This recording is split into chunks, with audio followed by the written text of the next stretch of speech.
Lectores, lectoras, bienvenidos una vez más a Ramnas Books. Estamos con este ciclo de lecturas de Homero, la Ilíada y la Odisea.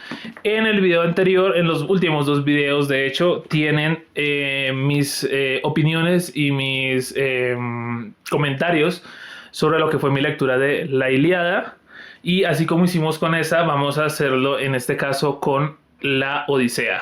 Este es el primer video, van a ser dos, y de igual forma que hicimos con la Ilíada, este primer video va a ser como más comentando particularidades, primeras impresiones, edición, traducción, ese tipo de cosas, y ya en la última más como me pareció en general, y revisando como más puntual el tema de la trama y personajes y ese tipo de cosas. Así que vamos a empezar. Y lo primero que tengo para decir, para destacar sobre la Odisea, sobre todo, valga la redundancia, sobre la Odisea, sobre todo respecto a lo que fue la Ilíada, es el uso de símiles, y eso es algo que, bueno, ya les comentaré como tal edición y traducción de esta edición, pero es algo que el mismo traductor destaca, porque aquí en la Odisea tardamos bastante en tener el primer símil.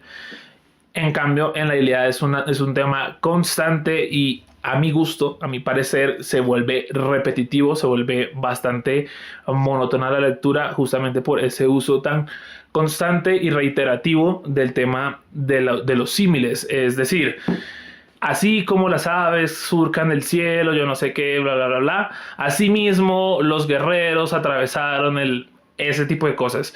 Se usan mucho y aquí el mismo traductor lo recalca. Aquí en la Ilíada se usan sobre todo para aliviar lo monótono de la guerra.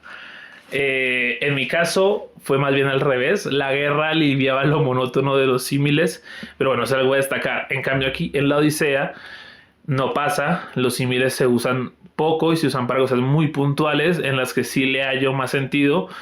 Porque, pues por eso mismo, porque se usan muy concretamente en ciertas cosas, en ciertos momentos. Y la verdad es que así se siente muchísimo más ligera la historia, porque tenemos más trama, más historia, más personajes, y no tanto así como el caballo, yo no sé qué, que galopaba a tal persona. Eso pues a mí realmente no me aporta mucho.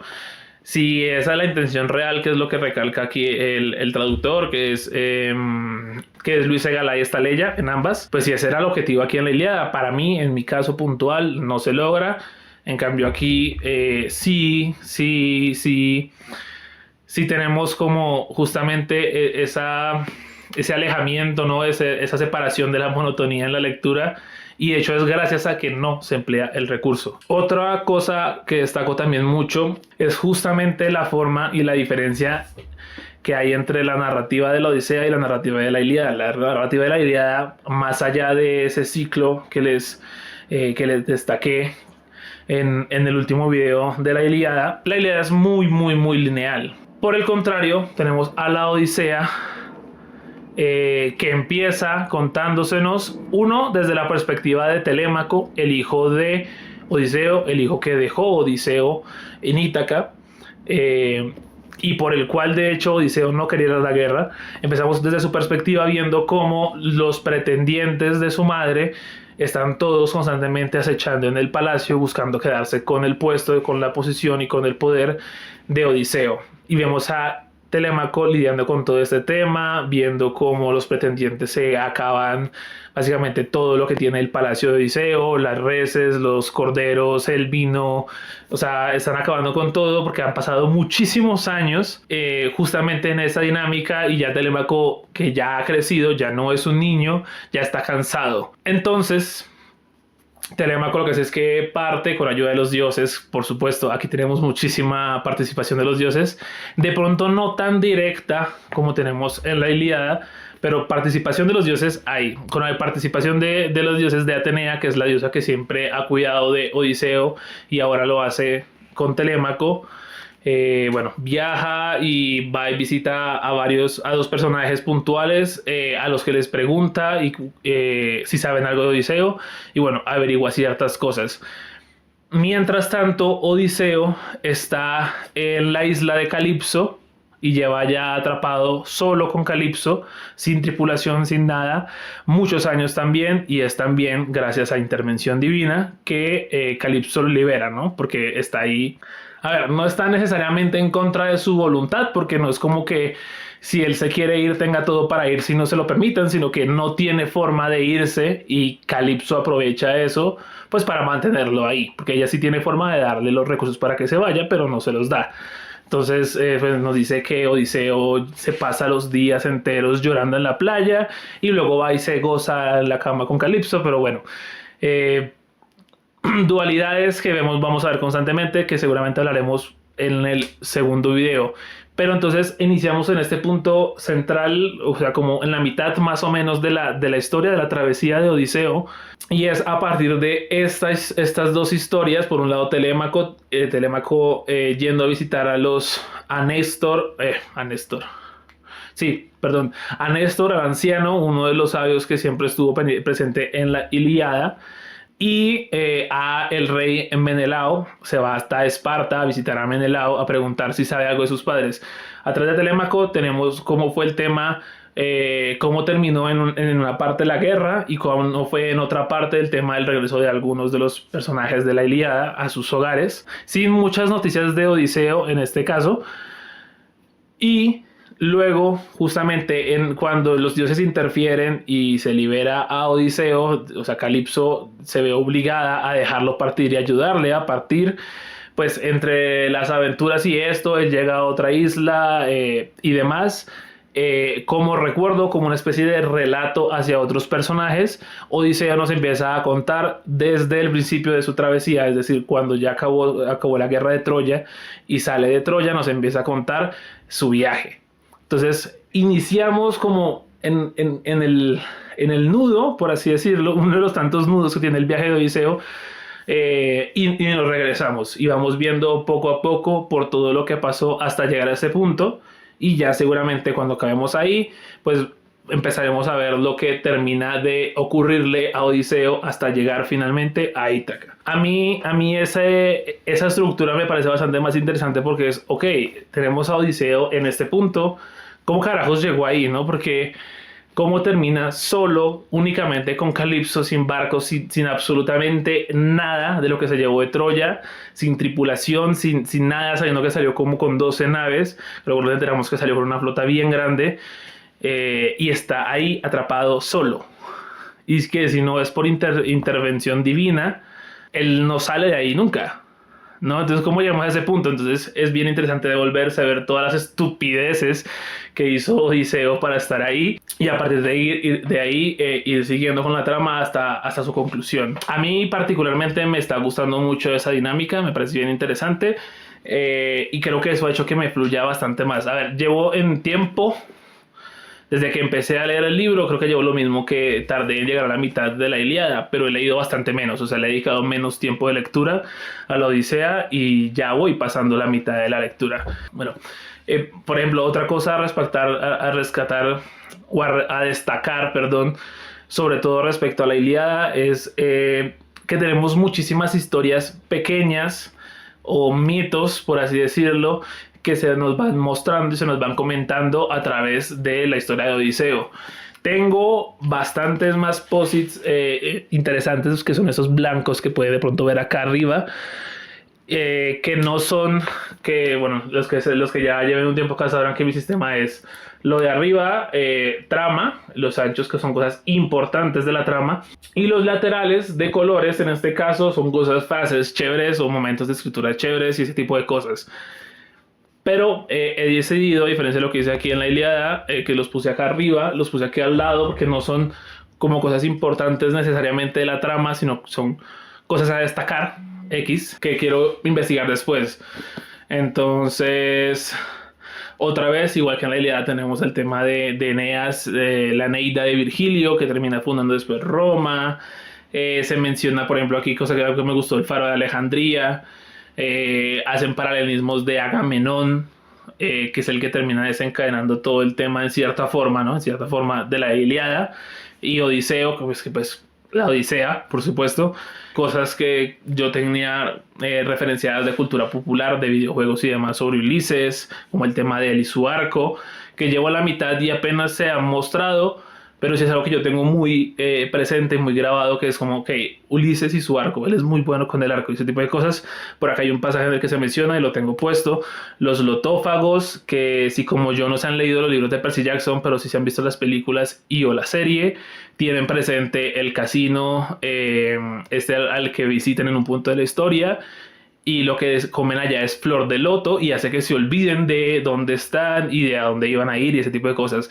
Aquí se menciona muy puntualmente a un grupo de personas que son los lotófagos que comen flores de loto. El tema de los cíclopes, se menciona a Edipo, a Hércules, estos tres, o los tres hombres que están que son como más conocidos, que están castigados en el Hades, Sísifo, Tántalo y Titus, creo que es el otro. Edipo, se habla del tema del opio, Ariadna, que es la que ayuda a Teseo en su laberinto, o sea, todo ese tipo de historias pequeñas y mitos y todas esas historias que a mí me parecen tan interesantes, se nos van mencionando ahí paralelo, o sea, como en comentarios, o se los encuentran de una u otra manera durante el viaje, y bueno, yo los voy acá destacando en eso, sobre todo mucho más que aquí en la Ilíada. Lo estoy viendo y eso me gusta. A mí personalmente me gusta que me interese el tema de la mitología griega. Me gusta porque, pues digamos que de aquí, de estas dos lecturas, pues seguramente se terminarán derivando más lecturas o ir a buscar enciclopedias o videos o documentales, ese tipo de cosas, para informarme no solo de estas dos lecturas, que es algo que ya hice antes, sino de lo que se deriva de ellas, de todas esas pequeñas historias que mencionan o que se derivan de acá y que también son interesantes para alguien que como a mí le guste la mitología. Y bueno, ya para terminar, ya para cerrar al menos esta primera parte, este primer video de los dos que serán de la Odisea, el tema de la edición y de la traducción. En este caso, como les comenté en la anterior, ambas ediciones, que son ambas de Austral Singular, son traducidas ambas por Luis Segalay Estaleya, que es una traducción en prosa, algo arcaizante, algo vieja, tienen como más de 100 años las traducciones, pero a mí personalmente no me afectó en nada la lectura, esa antigüedad, por así decirlo, ese uso de palabras antiguas, arcaicas, pero sí quiero destacar que yo sí me lo pensé mucho cuando iba leyendo la Ilíada, y es que aquí, de hecho, creo que no existen. Ok, no, sí hay pies de página, pero hay muy pocos. De hecho, creo que, o sea, hay pies de página en la introducción, más no así en la obra como tal. ¿Sabes? Estas cosas como que te ponen los numeritos y te van contando cosas relevantes para entender lo que te están contando en la historia como tal. Aquí prácticamente no hay, porque lo que están es en la introducción, y creo que hay uno en una introducción como de 60 páginas. En cambio, aquí en la Odisea tenemos muchísimos. O sea, yo creo que todos esos pies de página que por lo que sea no están en la edición de la Ilíada, en esta traducción de la Ilíada, Luis Segalay Estaleya se los voy a poner a la Odisea igual, porque al fin y al cabo como que sabes que se conectan.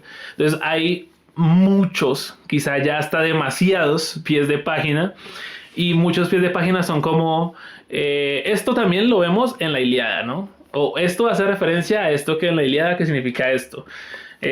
Porque justamente aquí no hay, en la Ilíada no hay ni un solo pie de página, entonces yo creo que él decidió como que meterlos todos acá, que hace que de hecho se engrose la lectura un poco más de lo que realmente es. La Odisea no es tan larga y muy buena parte de esa extensión se la están llevando los pies de página. Voy casi que por la mitad y voy en el pie de página 277 y todavía me queda la mitad del libro. Y casi que por página hay uno o dos pies de página. Literal, casi que por cada página que uno pasa se encuentra pies de páginas a uno y a otro lado. A mí eso me parece muy chévere. He entendido muchísimos más. Creo que también, aunque haga detener la lectura porque pues te estás leyendo, ves, ok, acá hay un pie de página, te bajes a leer el pie de página, O sea, te frena la lectura como tal, te ayuda a entender mejor y a contextualizar y demás. Y a mí eso me gusta, personalmente. Y sí lo quería destacar porque creo que esa es una gran falencia de la Ilíada, que uno va un poco a ciegas, que de hecho la traducción de Gredos es bastante mejor. Me imagino que no solamente por la forma en la que se tradujo, sino porque sí está llena de pie de páginas, cosa que no pasa aquí y que se agradece bastante aquí en la Odisea. Más allá de eso, no tengo mucho más. Espero que les haya gustado, que les sirva el video, por si de pronto no se lo están leyendo, se la quieren leer o lo que sea. Si llegaron a este de la Odisea porque les interesa únicamente la Odisea, y no tanto la Ilíada, pues mira, se pueden ir a ver por lo menos el último video que hice, en el que hablo un poco más de la trama como tal, por si se quieren enterar. Aunque eso sí, hablo más de la Ilíada que de lo que le pasa a Odiseo en la Ilíada. Para mí no es relevante. Perdón, relevante no es la palabra. Para mí no es necesaria la lectura de la Ilíada, pero es relevante la lectura de la Ilíada para la Odisea. Da mucho contexto, ayuda a entender mejor de dónde viene Odiseo y por qué es como tan importante volver a casa. Porque cuando se hace referencia a la guerra de Troya, como que Odiseo se nota como tan triste, porque es que vivieron muchas cosas. De hecho, la Ilíada cubre solamente como un año, más o menos, de la guerra de Troya, que duró casi 10 años, de hecho, creo. Y el regreso de Odiseo le va a durar otros 10 años, más o menos. Entonces, no es necesaria, pero es relevante. Sin embargo, en esos videos que yo hice, les dejo referencias, les dejo recomendaciones por si de pronto no quieren hacerse la lectura como tal, de youtubers como Pelayo Villanueva o de Paul Guisé, que hablan de literatura. Y no sé si justamente por el tema de esta película que se viene, yo me imagino que un poco sí, están haciendo una labor gigante resumiendo y comentando canto por canto uno en la Ilíada. Paul Guisé seguramente, creo que ya lo empezó a hacer de hecho con la Odisea, también canto por canto de la Odisea, que es algo que Pelayo no hizo con la Ilíada, pero que está empezando a hacer justo ahora con la Odisea, también resumen, canto por canto y análisis y demás, que tienen datos increíbles cada uno, muy recomendados otra vez. Y nada, de momento hasta aquí lo dejamos. Nos vemos en el siguiente video. Espero que les haya gustado, que les haya sido de utilidad. Suscríbanse por favor, dejen comentarios, déjenle like, compártanle a alguien que de pronto se esté leyendo, haciendo las lecturas y crean que les puedan interesar y demás. Eso ha sido todo por el momento. Nos vemos en la siguiente lectura.